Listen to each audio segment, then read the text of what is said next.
Bueno, vamos a continuar con este curso cero.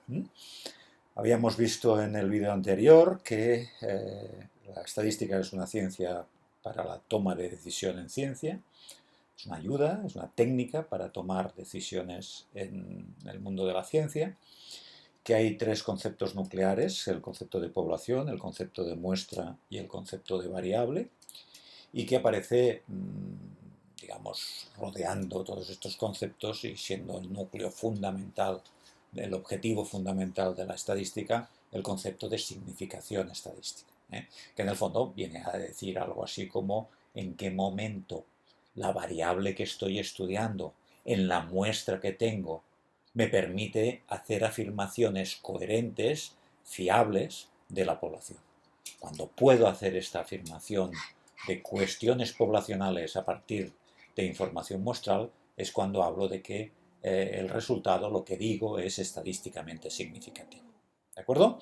Bien, nos habíamos quedado aquí en este punto y decíamos que ahora veríamos lo que son las técnicas estadísticas. El estudio de la estadística es el estudio de técnicas que permiten hacer este proceso de pasar de la muestra a la población. Y estas técnicas estadísticas, estos procedimientos estadísticos, estas técnicas estadísticas, se dice con estas técnicas, bueno, lo primero que hemos de hacer en la muestra es siempre hacer una descripción con las técnicas descriptivas. A ver, voy un poco más para atrás, perdón. La estadística es una ciencia que actúa manejando técnicas analíticas, ¿vale? O sea, con ellas es como hace ese proceso de decir cosas poblacionales a partir de las muestrales, con técnicas analíticas, con técnicas estadísticas. Existen tres tipos de técnicas en estadística: técnicas descriptivas, técnicas de relación y técnicas de comparación. Y ahora vamos a dividir el resto de este curso cero en estos tres apartados. Vamos a ver primero las técnicas descriptivas, después las de relación y después las de comparación. Técnicas descriptivas. Con las técnicas descriptivas pretendemos resumir nuestras muestras, hacer una síntesis de la inmensa cantidad de información que hay en ellas. Lo primero que podemos hacer con una muestra es siempre hacer una descripción, un resumen de ella, que es lo que llamamos habitualmente estadística descriptiva. Entonces, lo primero que hacemos, tenemos muestras, porque siempre en estadística vamos a tener muestras, con la intención de hablar de poblaciones, como siempre. Tendremos unas variables medidas a estas muestras y lo que vamos a hacer, lo primero, es describir la muestra. En este caso no voy a tener voluntad de hablar de la población, sino de describir lo que tengo. Después ya pasaré a describir, a decir cosas poblacionales, pero primero describir lo que tengo. Lo primero, bueno, repito, que podemos hacer con una muestra es siempre hacer una descripción, un resumen de ella, que es lo que llamamos habitualmente estadística descriptiva. Veamos las principales técnicas descriptivas que se engloban en la llamada estadística descriptiva. Con estas técnicas descriptivas conseguiremos una serie de valores que nos proporcionan una serie de rasgos característicos de la muestra, que podremos generalizar a la población, si es que esta muestra es representativa de la población. Ya sabemos que este es el objetivo de la estadística como ciencia. Pero de momento, con la estadística descriptiva, básicamente lo que queremos es eso, resumir de una forma, ya veréis, sintética, lo que constituye la información de una muestra. Entonces, dice, supongamos que tenemos una muestra de 10 alumnos de sexto de primaria y tenemos los siguientes valores de dos variables: el sexo, niño o niña, y la nota de matemáticas. Fijaos, en el otro vídeo hemos dicho hay variables cualitativas, como por ejemplo el sexo, y variables cuantitativas, como la nota de matemáticas. Por lo tanto, tenemos aquí los dos tipos principales de variables, las cualitativas y las cuantitativas. Y aquí tenemos los datos que yo tengo: el alumno 1, el 2, el 3, no me importa el nombre del alumno, es el alumno 1, en abstracto, y aquí si es hombre, si es mujer, hombre, etc. Y la nota que han sacado de matemáticas: un 3, un 5, un 2, un 8, un 4, etc. Las técnicas descriptivas que tenemos son distintas según las variables sean cualitativas o cuantitativas. En las cualitativas suele hacerse únicamente un recuento de lo que tenemos, en valor absoluto y en valor relativo. ¿De acuerdo? Por ejemplo, en este caso, fijaos que tenemos hombres el 50%, mujeres el 50%. Es una descriptiva de esta variable. Aquí tenemos 10 valores, 10 alumnos, pero podríamos tener 1000. Evidentemente, hacer un porcentaje de cuántos hombres y cuántas mujeres, pues nos es útil. Y esto es una forma de hacer descriptiva de una variable cualitativa, o bien recontando, y esto se llama valores absolutos, los valores absolutos, que son 5 hombres, 5 mujeres, o bien valores relativos, que son 50% de hombres y 50% de mujeres. ¿De acuerdo? Esto se puede expresar con este gráfico, un gráfico de barras, ¿de acuerdo? Un diagrama de barras, o un diagrama de frecuencias, o un diagrama de pastel, que es este de aquí. ¿Veis? Es tan sencillo como esto. Con las variables cuantitativas ya las cosas son más complicadas, hay más cosas que podemos calcular. Hay más cosas y en realidad, bueno, pues por ejemplo, podemos hacer una estadística descriptiva de esta variable cuantitativa contando el tamaño de muestra, que son 10, cuál es la media, que es la suma de todos los valores dividido por el número de valores que yo tengo, que es la media, y después una medida muy importante que veremos con mucho detalle cuando, cuando veamos la extensión del curso, no en este curso cero, que es la desviación estándar, la standard deviation o desviación estándar, que es una medida de dispersión, el grado de dispersión de estas notas. Fijaos que aquí me da que la dispersión es 2,21, la desviación estándar es 2,21. Si estas notas hubieran sido, en lugar de tan dispersas como estas, hubieran sido todas mucho más iguales, todas, por ejemplo, este 3 no fuera, ni este 2 fuera tan bajo, sino que hubiera un 4 y un 5, por ejemplo, esto fuera un 5, este 8 en lugar de ser un 8 fuera un 6, por ejemplo, este 9 fuera un 5, esto hubiera tenido menos desviación estándar, porque la desviación estándar es una medida de dispersión, del grado de diferencia de valores que tiene esta variable cuantitativa. Es una medida muy importante. Bueno, pues aquí la tenemos. El mínimo de la muestra, el máximo de la muestra. A estas también podemos hacer otras medidas que son el primer cuartil, el tercer cuartil, toda una serie de medidas que iremos aprendiendo a lo largo del curso, que me permiten llegar a hacer una representación como esta que es el boxplot. Este boxplot me da el valor mínimo, el valor máximo, la mediana, que es el valor que deja a su izquierda el 50% y a su derecha el otro 50%, el primer cuartil o percentil 25, que es el que deja a su izquierda un 25% y a su derecha un 75%, o el tercer cuartil, que es este valor de aquí, que deja a su izquierda un 75% y a su derecha un 25%. ¿De acuerdo? Por ejemplo, miremos en esta muestra de aquí. Por ejemplo, esta muestra 5555, la desviación estándar sería 0, por ejemplo. En esta muestra, tiene mayor desviación estándar que la muestra esta de aquí. Fijaos que está hablando aquí del concepto de desviación estándar. Aquí tengo más desviación estándar que aquí, y aquí más desviación estándar que aquí es la mínima posible porque no hay dispersión, que es 0.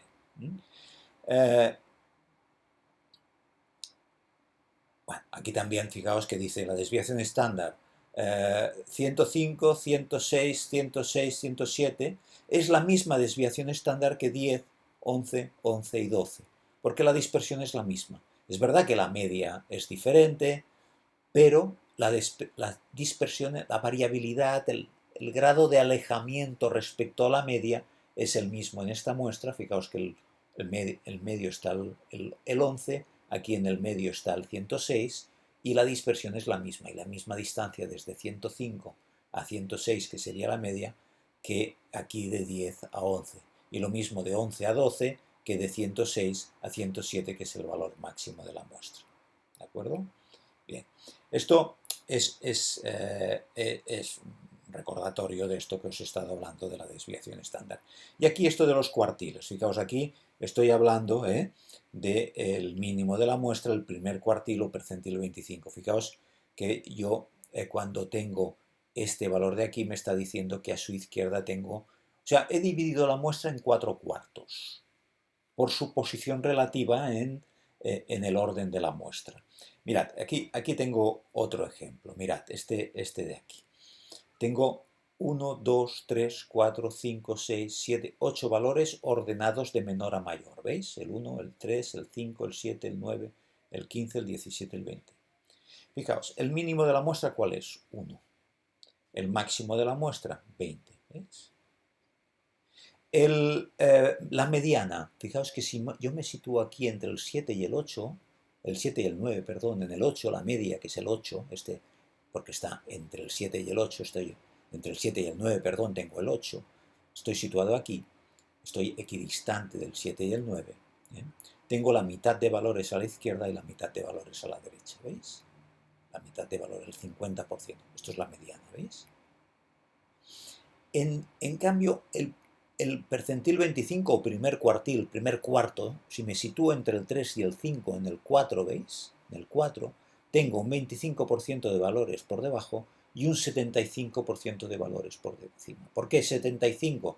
Porque es 6 de 8. ¿Y por qué 25? Porque es 2 de 8. 2 de 8 es 25%, 6 de 8 es un 75%. Por eso se le llama primer cuartil, porque es el primer cuarto de valores, o percentil 25. La mediana se podría llamar el segundo cuartil. Y el tercer cuartil sería 16, porque es el valor que estoy entre 15, que tengo entre 15 y 17. Si yo me sitúo entre el 15 y el 17, ¿veis? Entre el 15 y el 17 estoy en el tercer cuartil, que es lo que tengo aquí, el 16, ¿veis? 16, y aquí 4, que es el primer cuartil, ¿vale? Estos son valores muy importantes, que me permiten de alguna manera territorializar la muestra, ordenar la muestra. Y por ejemplo aquí veis en un estudio como este, tenemos la cantidad de una sustancia, la cantidad de otra sustancia, en una serie de individuos y evaluados a través de este box plot, que aquí el mínimo de la muestra está aquí en vertical en lugar de en horizontal, como en este caso. Aquí está en horizontal, aquí está en vertical, pero es lo mismo. Aquí el mínimo de la muestra coincide con el primer cuartil, porque puede pasar, que el mínimo o el máximo coincida con el primer cuartil o con el tercer cuartil. En este caso, el máximo coincidiría con el tercer cuartil. Aquí, en cambio, el primer cuartil es este valor de aquí, el mínimo es este aquí, perdón, el mínimo coincide con el primer cuartil, aquí el mínimo no coincide con el primer cuartil. ¿De acuerdo? ¿Veis cómo tenemos? Este valor de aquí es la media. Este valor de aquí es la media. Este cuadradito. Aquí no me lo representa. Aquí no lo tengo representado. A veces representa la media con un puntito, con un valor, un asterisco, por ejemplo. Aquí o con un cuadradito, como en este caso. Este valor de aquí, un cuadradito de aquí. ¿Veis? ¿De acuerdo? Técnicas de relación. El objetivo de las técnicas de relación es, de alguna manera, ver el tipo de conexión, el tipo de relación, valga la redundancia, que hay entre dos variables. ¿De acuerdo? Y esto se puede evaluar si son variables cuantitativas con lo que se llama la correlación de Pearson, y si son variables cualitativas, sobre todo si son cualitativas dicotómicas, o sea, variables cualitativas dicotómicas son variables con dos valores posibles. Esto se puede hacer con lo que se llama la odds ratio. Entonces, es muy importante, son dos técnicas estadísticas muy importantes, la correlación de Pearson y la odds ratio, porque son las que nos permiten relacionar las dos variables cuantitativas, la correlación de Pearson, o dos variables cualitativas dicotómicas, además, que esto es muy frecuente, por ejemplo, en ciencias de salud, que sean dicotómicas las variables cualitativas, a través de una odds ratio. La odds ratio, como dice, cuantifica la relación entre dos variables cualitativas dicotómicas, y en cambio la correlación de Pearson cuantifica la relación entre dos variables cuantitativas. ¿De acuerdo?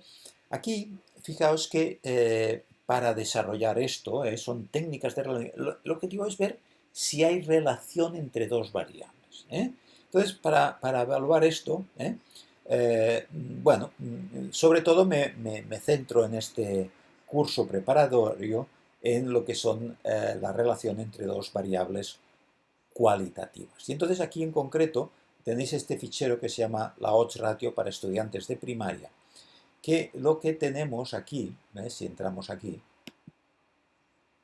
tenemos aquí una sesión que hice, como dice su nombre, para estudiantes de primaria, donde establecía una explicación de lo que es la odds ratio, que es una técnica importantísima, especialmente en ciencias de la salud, pero es una técnica que puede ser aplicada en cualquier ámbito de la estadística.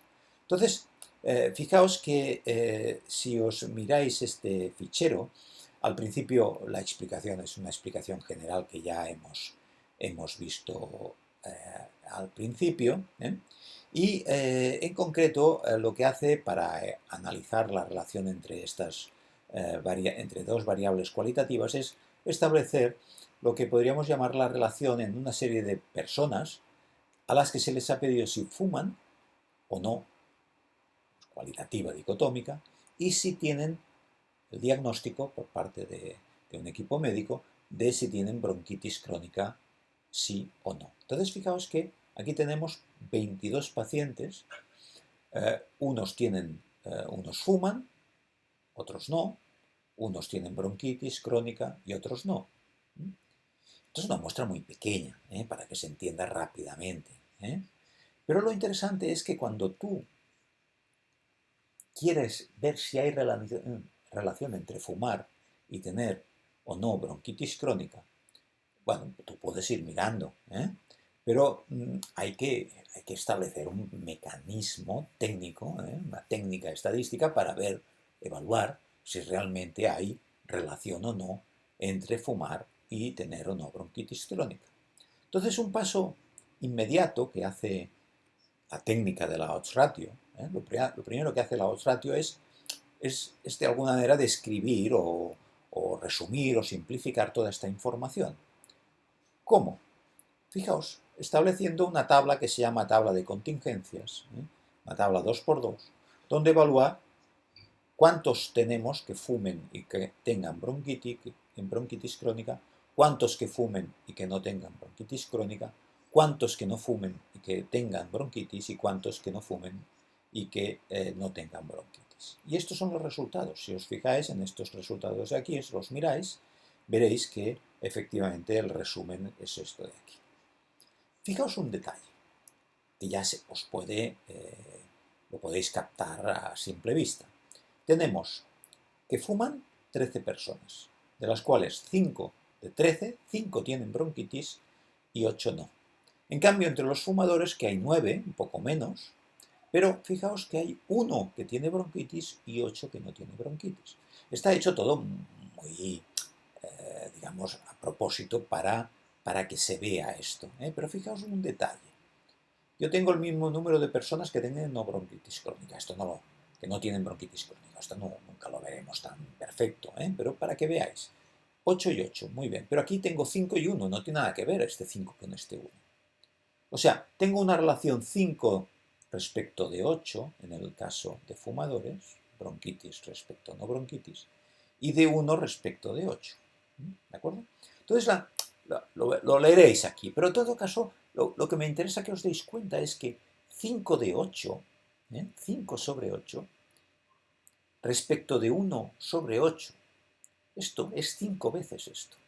Si yo divido 5, esta fracción, ¿os acordáis de matemáticas de la primaria? 5 sobre 8, si lo divido respecto a 1 sobre 8, esto me queda 5. Me queda 5, al dividir 5 respecto de 8, dividir respecto a 1 respecto de 8, 5 octavos, lo divido por 1 octavo, si os acordáis, la división de fracciones es un producto cruzado, el 5 por 8 dividido por 1 por 8. Y esto me queda un cociente que es 5, porque esto es 5 veces esto. Dividir es buscar cuántas veces es superior el numerador respecto del denominador. 5 respecto de 8 es 5 veces 1 respecto de 8. Por lo tanto, esto de alguna manera me está diciendo que hay 5 veces más personas con bronquitis crónica respecto a personas sin bronquitis crónica entre fumadores que entre no fumadores. Y esto es precisamente la odds ratio. La odds ratio es el cálculo de esta relación, de la relación que hay entre, en este caso, bronquitis y no bronquitis entre fumadores respecto a tener bronquitis y no tener bronquitis entre no fumadores. Este cociente es de 5, ¿de acuerdo? Fijaos qué importante. He detectado una relación de un número que me relaciona, digamos, fumar con bronquitis. Me está diciendo que hay una relación de 5, o sea, hay 5 veces más posibilidades, ¿no?, de tener bronquitis siendo fumador que no siendo. Claro, lo primero que ahora os tengo que mostrar es, imaginaos que los datos en lugar de ser estos, fueran estos. En lugar de ser estos, fueran estos. Fijaos que la relación es la misma. 500 respecto de 800, 100 respecto de 800. Si calculáis la odds ratio, aquí me da 5 también. Pero estaréis de acuerdo conmigo que no tiene nada que ver esto con esto. Sí, la odds ratio es 5, de acuerdo. Pero la significación estadística no tiene nada que ver. Acordaos desde el principio. La estadística es aquella ciencia que intenta hablar de las poblaciones a partir de muestras. Mi interés no es hablar de estos 22 pacientes que tengo, o de estos no sé cuántos que tengo aquí, muchos más que tengo. No, mi intención es hablar de toda la población, de si hay relación entre fumar y tener o no bronquitis. Esto es lo que me interesa. Me interesa hablar de millones y millones de personas que hay, de fumadores y no fumadores, y de personas que tienen bronquitis o no tienen bronquitis. No me interesa la muestra para nada. Me interesa como medio para sacar conclusiones. Y fijaos la importancia que tiene que tenga una muestra tan pequeña o una muestra tan grande. La odds ratio es la misma, pero la significación no tiene nada que ver. Esto es estadísticamente significativo, esto no. Este 5, me fío de este 5, de este, muy posiblemente no. Y es lo que os estoy hablando aquí. Un resultado es estadísticamente significativo, el otro no. Y esto de alguna manera lo medimos de una manera determinada en estadística. Esto lo evaluamos, lo cuantificamos de una manera que veremos en el curso global, no en un curso cero. Vamos a simplemente que os deis cuenta de la diferencia que hay entre esta situación de aquí y esta de aquí. Aquí hablaremos muy posiblemente de que el resultado no es todavía estadísticamente significativo. Con esta muestra no puedo decir que realmente hay una relación a nivel poblacional entre fumar y no fumar y tener o no bronquitis. En cambio aquí sí, a pesar de que la odds ratio sería 5. Por lo tanto, este 5 lo tengo que ir a acompañar de alguna otra cosa, de una cuantificación de esta significación. ¿De acuerdo? ¿Vale? Bien. Muy bien.